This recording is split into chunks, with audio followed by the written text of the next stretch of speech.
Bonjour. L'épidémie de Covid-19 qui a frappé la planète a montré la fragilité de la France dans le domaine de la santé. Notre pays, saigné à blanc par des décennies de politiques d'austérité budgétaire et soumis à l'ultralibéralisme imposé par notre appartenance à l'Union européenne, s'est soudain aperçu que pour faire face à ce grave problème de santé publique, il fallait des moyens humains.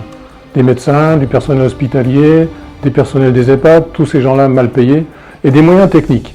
Des lits d'hôpitaux, des respirateurs, des gants, des masques, etc. Ce personnel a été en première ligne dès le début de la pandémie, et ce, sans moyens de protection. Pourquoi? La réponse est simple, délocalisation et rentabilité. Au final, les Français se sont rendus compte que leur santé dépendait de la fabrication de médicaments en Inde et de matériel de protection en Chine ou en Malaisie. Cette épidémie a mis brutalement à jour notre dépendance à d'autres pays et nous a soumis à leur bon vouloir. Voir l'épisode des masques sur les tarmacs chinois. Même si demain nous relocalisons nos machines-outils pour produire ces biens manufacturés ou autres produits, il nous faudra les alimenter en énergie. Électricité, pétrole, gaz ou autres. Tout ceci amène à se poser la question de notre indépendance énergétique et de la sécurisation de nos approvisionnements dans ce domaine.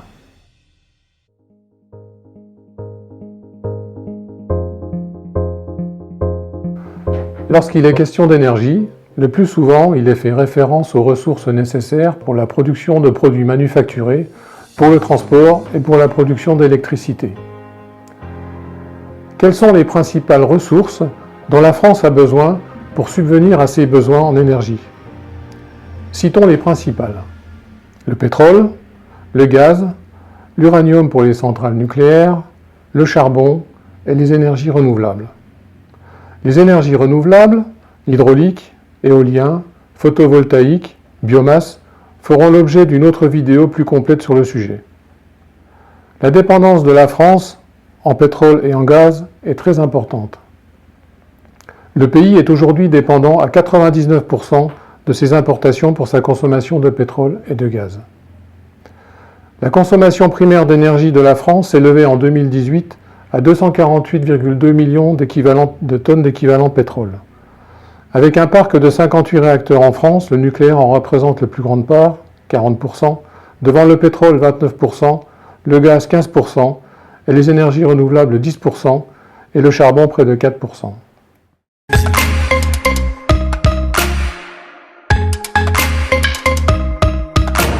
Quel serait l'impact d'une rupture d'approvisionnement en pétrole pour la région Rhône-Alpes et la métropole de Lyon? Lyon et la vallée du Rhône sont connus comme étant la vallée de la chimie. La vallée de la chimie regroupe 11 000 salariés et contribue à faire de Rhône-Alpes la seconde région économique de France. Elle est le site d'implantation d'industries lourdes, pointues, novatrices, mais aussi génératrices de risques et de nuisances. Par exemple, la raffinerie du site de Feyzin fournit non pas seulement du carburant, mais aussi plusieurs milliers de sous-produits aux usines voisines. Une rupture d'approvisionnement durable aurait donc un impact très important sur l'économie de la région. Quel serait l'impact pour la métropole de Lyon et au-delà de la région Rhône-Alpes en cas de manque de combustible pour les centrales nucléaires? La centrale du Bugey, implantée sur la commune de Saint-Vulbas, dans l'Ain, produit en moyenne 24 millions de mégawattheures par an, soit 6% de la production nucléaire française, ce qui couvre 40% des besoins électriques de la région Auvergne-Rhône-Alpes. La centrale du Bugey figure parmi les premiers employeurs du département de l'Ain. Près de 1390 agents EDF et plus de 600 salariés prestataires permanents œuvrent au cœur des installations chaque jour. Une rupture d'approvisionnement durable aurait donc un impact très important sur l'économie de la région.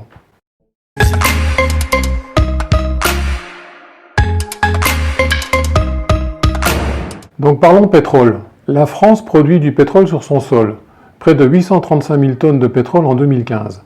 Cette production ne permet de couvrir qu'environ 1% de ses besoins.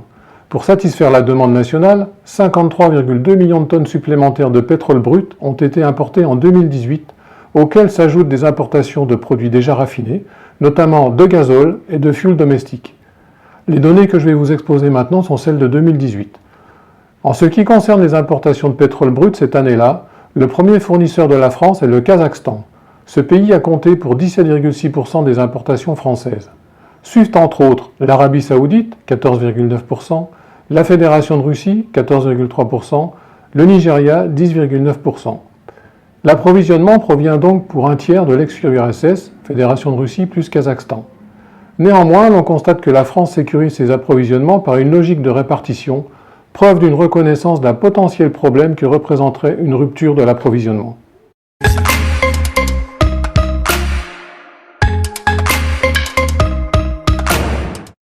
Nous allons parler maintenant du gaz, et je vais vous donner les informations pour l'année 2018. La quasi-totalité de la demande française de gaz naturel est aujourd'hui satisfaite grâce aux importations. Contrairement à une idée assez répandue, le premier fournisseur de la France n'est pas la Russie, mais la Norvège. La Russie est le deuxième fournisseur de gaz naturel de la France devant les Pays-Bas. Les importations françaises de gaz naturel proviennent principalement de 5 fournisseurs. La Norvège, 39% des entrées brutes de gaz en France en 2018, la Russie, 20%, les Pays-Bas 10%, l'Algérie 7% et le Nigeria 7%. Malgré l'importance de ces 5 fournisseurs, la France diversifie l'origine de ses importations afin de limiter les conséquences d'aléas techniques ou politiques éventuels, exemple le conflit russo-ukrainien. Les importations sous forme de gaz naturel liquéfié, 26% des importations françaises en gaz naturel, offrent notamment à la France la possibilité de s'approvisionner auprès de nouveaux fournisseurs en acheminant ce gaz jusqu'aux terminaux méthaniers, indépendamment du réseau existant de gazoducs. En 2018, la France a importé des États-Unis 500 millions de mètres cubes de gaz sous forme liquéfiée, soit presque 4% de ses importations de GNL.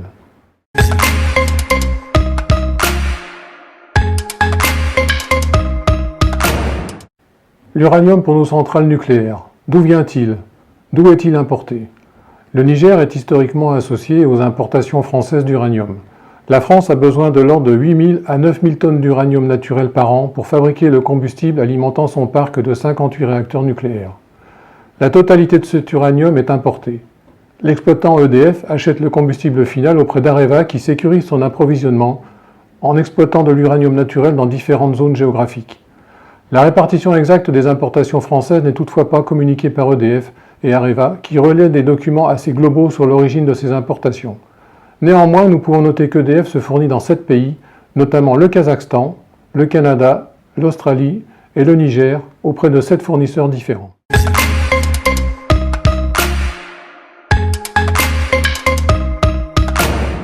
Parlons charbon.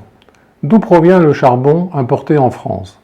Bien que l'extraction de charbon se soit arrêtée en France en 2004, ce combustible est encore consommé dans le pays. En 2019, la France a entre autres généré 1,6 TWh à partir de ses centrales à charbon, contre 19,8 TWh en 2013, soit 0,3% de la production électrique nationale. 4 centrales thermiques restent en activité en France métropolitaine et 4 en Outre-mer. Au total, la France a importé près de 18 millions de tonnes de combustible solide. Approximativement 2 tiers de ce total ont été destinés à la production d'électricité et à d'autres usages énergétiques à la marge. Le tiers restant ayant servi à produire du coke, utilisé dans les hauts fourneaux pour fabriquer de la fonte. Une très faible partie des importations a été consacrée au chauffage. Rappelons que ces centrales à charbon répondent en partie au pic de consommation électrique locale, ce que ne pourraient assurer les énergies renouvelables.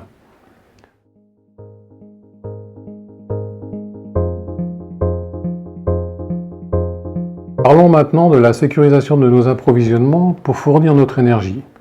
Nous venons de faire un tour d'horizon simplifié de nos principaux besoins pour nous fournir en énergie. La sécurité énergétique consiste à garantir un approvisionnement régulier et constant pour nos besoins dans le domaine.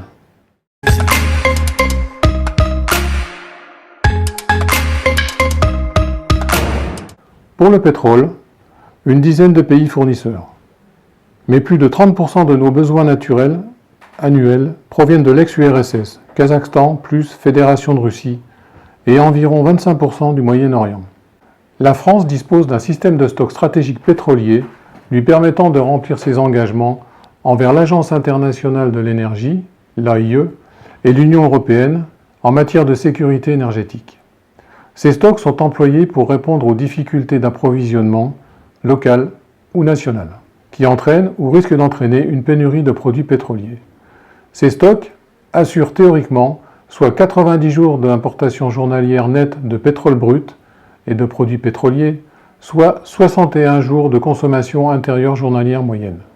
L'objectif est de disposer de 10 jours de supercarburant et de 15 jours en gazole et fioul domestique. Notons qu'il existe une centaine de points de stockage destinés à un usage civil, car les armées disposent de leurs propres réserves.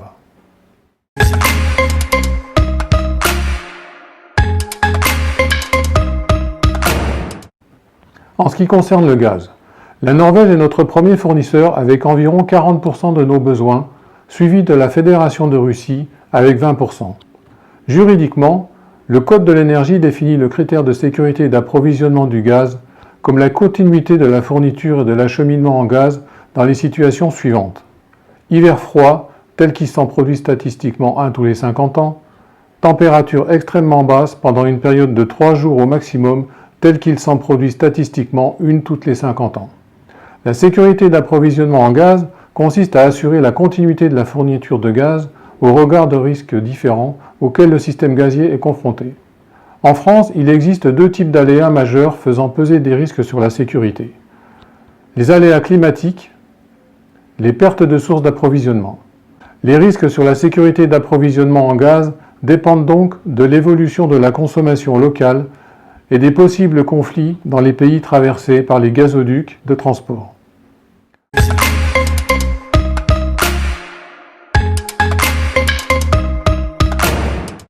La sécurité d'approvisionnement en uranium pour les besoins de la production électrique relève d'EDF, qui gère l'ensemble du parc électronucléaire français.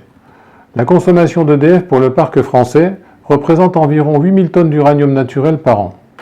Pour renforcer sa sécurité d'approvisionnement, EDF utilise plusieurs leviers. La diversification géographique et commerciale des sources d'approvisionnement. Deuxièmement, la sécurisation contractuelle sur le long terme.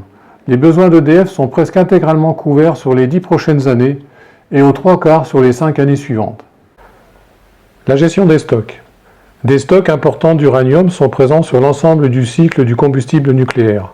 Mine, conversion, enrichissement, combustible neuf, combustible en réacteur, combustible en réserve.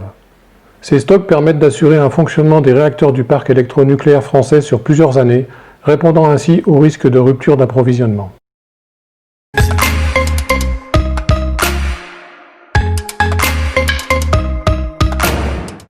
En ce qui concerne le charbon, 25% de nos besoins sont fournis par les USA, mais l'Australie ainsi que la Fédération de Russie nous approvisionnent aux environs de 17% chacun.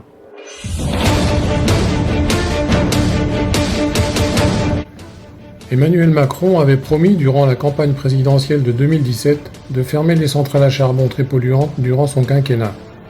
Depuis cette élection, cet objectif a été confirmé plusieurs fois par le gouvernement avec une date butoir en 2022. Pour autant, la centrale électrique thermique de Cordemais en Loire-Atlantique continuera à fonctionner jusqu'en 2024, voire 2026, à bas régime, compatible avec la loi sur la fermeture des 4 centrales à charbon françaises en métropole. En effet, avec l'arrêt des centrales à charbon, la sécurité d'approvisionnement électrique de la France doit faire l'objet d'une vigilance en 2022-2023 à justifier la filiale d'EDF qui gère le réseau haute tension. En conséquence, il sera nécessaire de poursuivre les importations de charbon pour le fonctionnement de ces centrales thermiques.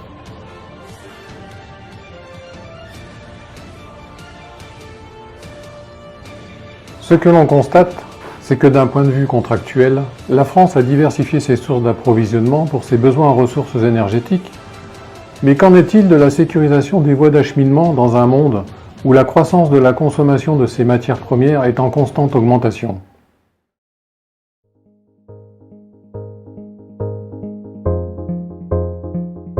Établissons un parallèle avec la République populaire de Chine. La République populaire de Chine, consciente de sa dépendance énergétique vis-à-vis des autres pays, mais également de la faiblesse de ses routes commerciales, s'est posé la même question et a initié sous la présidence de Hu Jintao un vaste programme censé répondre à ces contraintes et nouveaux enjeux auxquels elle doit faire face. Le 29 novembre 2003, Hu Jintao, président de la République populaire de Chine, a prononcé à Pékin un discours clôturant un séminaire économique restreint du comité central du PCC, le Parti communiste chinois, dans lequel il faisait part de son inquiétude quant à la haute dépendance pétrolière de son pays. Les importations pétrolières, principalement issues du Golfe arabo-persique et des pays d'Afrique, passent par le détroit de Malacca, une route commerciale sensible selon le président chinois, car un contrôle de cette région par des puissances étrangères entraînerait des difficultés pour l'approvisionnement pétrolier de la République populaire de Chine, ce qui, in fine, perturberait le fonctionnement de l'économie chinoise. La stratégie du collier de perles est le résultat de cette réflexion et consiste dans le rachat, la construction ou la location pour une durée limitée d'installations portuaires et aériennes allant des ports chinois jusqu'au détroit d'Ormuz et aux côtes orientales d'Afrique, détroit de Bab el-Mandeb, via les rives de l'océan Indien. Le collier de perles correspond à des bases militaires chinoises et à une série de ports étrangers où la marine de guerre chinoise possède des installations portuaires, ces dernières faisant l'objet de projets d'infrastructures financés par la Chine. La base navale de Yulin, sur l'île de Hainan par exemple, la base aérienne de Changsha, sur l'île de Gyeongsing, une des îles Paracels, la base aérienne de Xiubi, de Meiji et de Yongsu sur 3 des îles Spratly, Sihanoukville au Cambodge, Kiapukyu en Birmanie, Chittagong au Bangladesh, Ambatota au Sri Lanka, Gwadar au Pakistan, Doraleh et Obok à Djibouti, ainsi que Port Soudan au Soudan.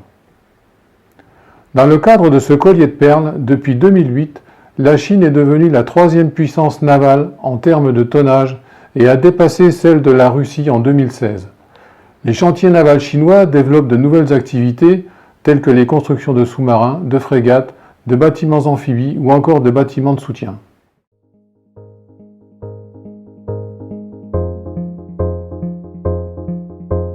Revenons à la France. N'oublions pas que du fait de la mondialisation et l'appartenance de la France à l'Union européenne, de nombreuses délocalisations de moyens de production ont été effectuées depuis des dizaines d'années, notamment vers les pays du sud-est asiatique et de la Chine. L'on peut considérer qu'il existe 2 types de flux stratégiques. Le premier concerne les flux de containers, qui incluent notamment de nombreux biens de consommation issus d'Asie de l'Est, mais aussi beaucoup de pièces détachées, produits semi-finis ou finis à destination des industries françaises. L'essentiel du trafic containerisé touchant la France transite par la route Manche, Méditerranée, Océan Indien et Pacifique occidental. Il s'agit donc ici d'une route hautement stratégique, indispensable à l'approvisionnement du marché français, que ce soit les particuliers ou les entreprises. Les détroits qu'empruntent cette route sont Gibraltar, Suez, Bab el-Mandeb et Malacca. Le deuxième type de flux concerne les flux énergétiques. En 2018, le Moyen-Orient fournit environ 25% des approvisionnements en pétrole brut de la France et transite par la route Golfe-Persique, Océan Indien, Méditerranée, en empruntant les passages stratégiques suivants: Ormuz, Bab el-Mandeb, Suez. Cette route est hautement stratégique. Les 75% restants transitent directement par la Méditerranée, par l'Atlantique, pour le pétrole du golfe de Guinée par exemple, ou la mer du Nord. Comme nous pouvons le constater, géographiquement, les 2 détroits que sont Ormuz et Bab el-Mandeb jouent un rôle très important sur les routes maritimes pour l'approvisionnement en pétrole et en gaz de l'Europe et de la France. Quelle stratégie la France a-t-elle mise en place afin de sécuriser ses voies d'approvisionnement pour ses besoins énergétiques? La France n'a pas, contrairement à la République populaire de Chine, conclu d'innombrables accords de partenariats économiques et militaires afin de réaliser un collier de perles à la française. Néanmoins, elle a noué des alliances avec des pays qui, idéalement situés géographiquement, permettent cette sécurisation. Par exemple, nous avons un accord avec les Émirats arabes unis, et avec près de 650 militaires déployés, les forces françaises aux Émirats arabes unis constituent l'une des bases opérationnelles avancées françaises à l'étranger. À ce titre, elle appuie les moyens militaires français déployés dans le Golfe arabo-persique et le nord de l'océan Indien. Située à 225 km de l'Iran, à proximité du détroit d'Ormuz, où transite une part importante du commerce mondial du pétrole, la base militaire française aux Émirats arabes unis bénéficie d'une position stratégique qui lui permettrait d'intervenir en cas de blocage du détroit par les Iraniens. Rappelons-nous que, début juillet 2018, le président iranien, Hassan Rouhani, a menacé de bloquer le détroit d'Ormuz, par où transite un bon tiers du trafic pétrolier mondial. Nous sommes aussi en accord avec Bahreïn, dans le golfe d'Oman. Dans le golfe d'Oman, la France participe à la force opérationnelle combinée 150. C'est une force opérationnelle navale basée sur une coalition multinationale opérationnelle depuis novembre 2002. Son quartier général se situe au sein du complexe naval américain à Bahreïn. La CFT 150 a pour mission principale le combat contre les trafics illicites en mer Rouge, dans le golfe d'Aden, en océan Indien et autour de la Corne de l'Afrique. Ces trafics sont une source d'instabilité dans ces régions de trafic commerciaux intenses. 30% des approvisionnements pétroliers et 70% des produits manufacturés à destination de l'Europe et éventuellement de la France.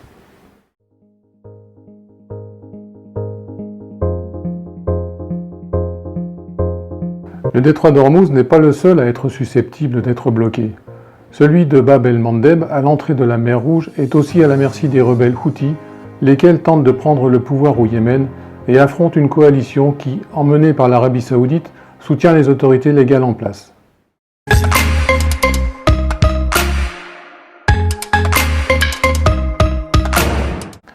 De par sa position géographique et au-delà de sa proximité avec le détroit de Bab el-Mandeb, essentiel pour le commerce maritime mondial, Djibouti est devenu le hub logistique d'une zone allant de l'Afrique de l'Est à la région des Grands Lacs, en passant par la péninsule arabique. Or, le détroit de Bab el-Mandeb concerne deux routes maritimes. La première est la voie Manche-Méditerranée, Océan Indien, mer de Chine méridionale, par laquelle transitent 33 millions de tonnes de containers par an et qui, selon une étude publiée par la Direction générale des relations internationales et de la stratégie du ministère des Armées, est fondamentale en raison de l'importance du trafic containerisé qui se fait avant tout de l'Asie-Pacifique vers la France.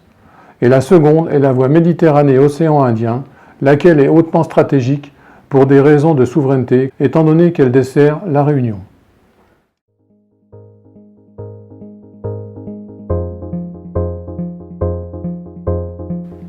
Les restrictions budgétaires exigées par la Commission européenne au travers des grandes orientations de politique économique pour la France ont largement impacté le budget des armées.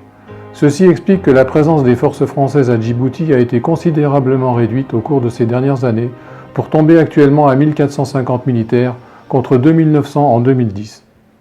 Dans le même temps, d'autres pays s'y sont implantés militairement, comme les États-Unis, le Japon, l'Italie et plus récemment la Chine. Et cela tient à l'importance stratégique de ce pays de la Corne de l'Afrique.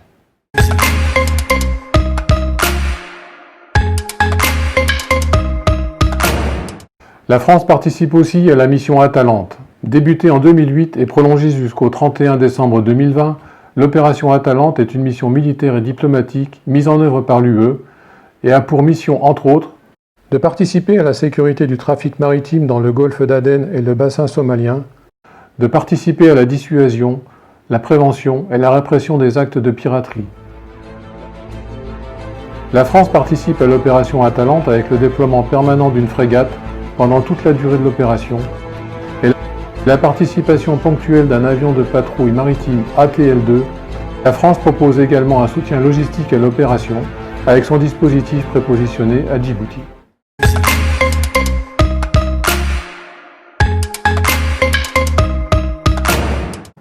Parlons maintenant d'un autre théâtre d'opération, le golfe de Guinée, avec les missions Corymbe. Situé à la croisée de grandes routes maritimes et abritant d'importantes ressources pétrolières, 10% de nos propres importations de pétrole brut en 2018, de ressources halieutiques et de minerais précieux, l'Afrique de l'Ouest, du Sénégal à l'Angola, est une région stratégique. La France y compte 80 000 ressortissants ainsi que des intérêts économiques, à terre comme en mer. Grâce aux opérations Corymbe notamment, la Marine nationale est un acteur incontournable. Elle est l'un des artisans de la sécurisation de cet espace maritime, de la protection de nos ressortissants et des intérêts français dans la région. Les missions Corymbe de prévention de la piraterie et de protection de la navigation dans le golfe de Guinée prévoient la présence permanente d'un navire au moins dans le golfe de Guinée. Elle peut mobiliser parfois un porte-hélicoptère amphibie, une frégate de surveillance et un aviso A-69. Pour information, le 8 juin 2020, le porte-hélicoptère amphibie Tonnerre a appareillé de Toulon pour participer à l'opération Corymbe 152 dans le golfe de Guinée. Outre l'opération Barkhane dans le Sahel qui mobilise plus de 5000 militaires, la France déploie également des éléments au Sénégal, au Gabon, en Côte d'Ivoire et en République centrafricaine.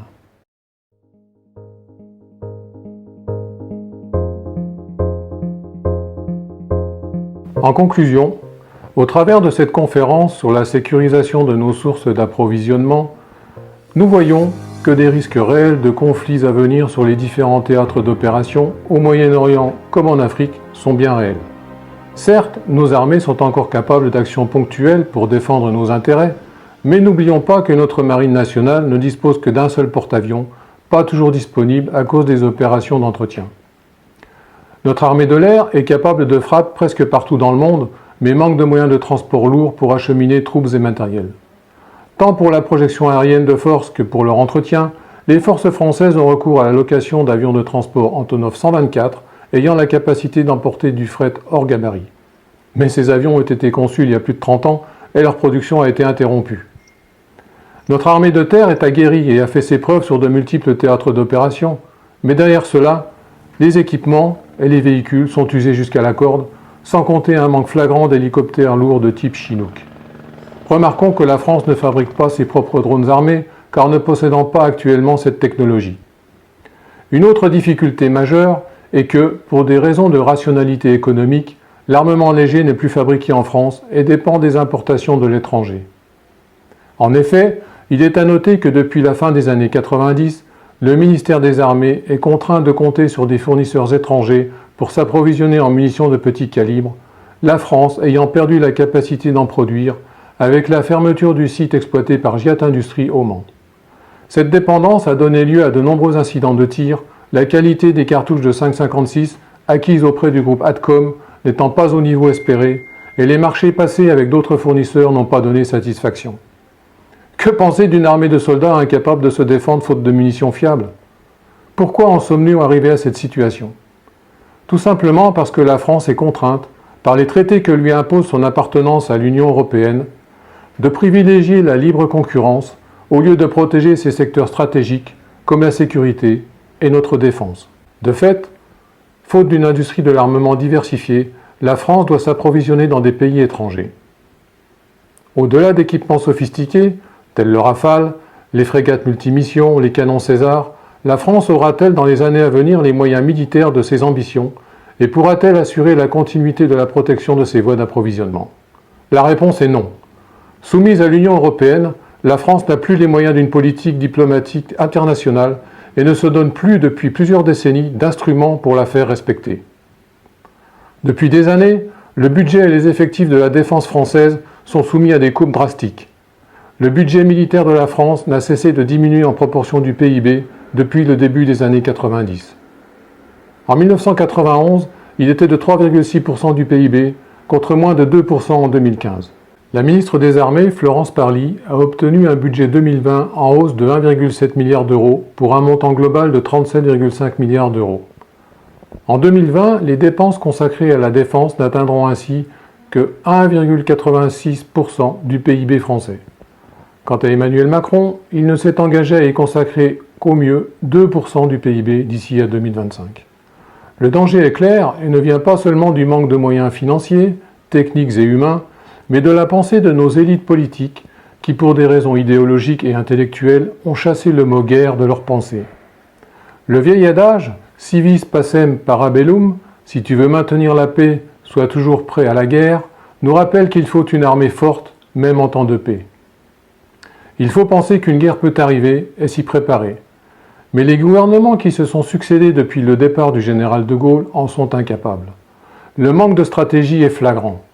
Par exemple, au-delà de la sécurisation de nos voies d'approvisionnement, en l'absence de moyens, notre souveraineté sur notre zone économique exclusive est plus théorique que pratique. Que se passera-t-il lorsqu'un adversaire sérieux se présentera? Il n'est que de se rappeler les incidents en mai et juin 2020 entre les frégates françaises mandatées par l'Union européenne, l'opération Irini, et les navires de guerre turcs au large de la Libye, et des incidents répétés en Méditerranée orientale entre la Grèce et la Turquie, ou entre la Turquie et la République de Chypre. Pour rappel, les 4 pays que sont la France, la Grèce, la République de Chypre et la Turquie sont membres de l'OTAN. Il est temps de sortir de cette Union européenne qui nous impose des politiques d'austérité au grand bénéfice de l'Allemagne et de dénoncer cette mascarade du traité d'Aix-la-Chapelle qui risque de nous faire perdre notre souveraineté sur la dissuasion nucléaire, garante en dernier recours de notre sécurité. Il est temps de sortir de l'OTAN, car comme le dit M. Macron, celle-ci est en état de mort cérébrale. Il est temps de redonner à nos armées les moyens de mener la politique d'un État souverain et respecté. Je conclurai sur cette phrase du général Thierry Burkhardt, chef d'état-major de l'armée de terre, lors d'une audition de la Commission de la Défense le 6 mai 2020 à l'Assemblée nationale. Le monde est dangereux, la crise contribue à cette dangerosité et un conflit majeur n'est pas improbable. On voit en Libye quelque chose qui s'en approche. Cette mise en garde me conforte dans l'idée qu'un conflit majeur risque de survenir entre États membres de l'OTAN.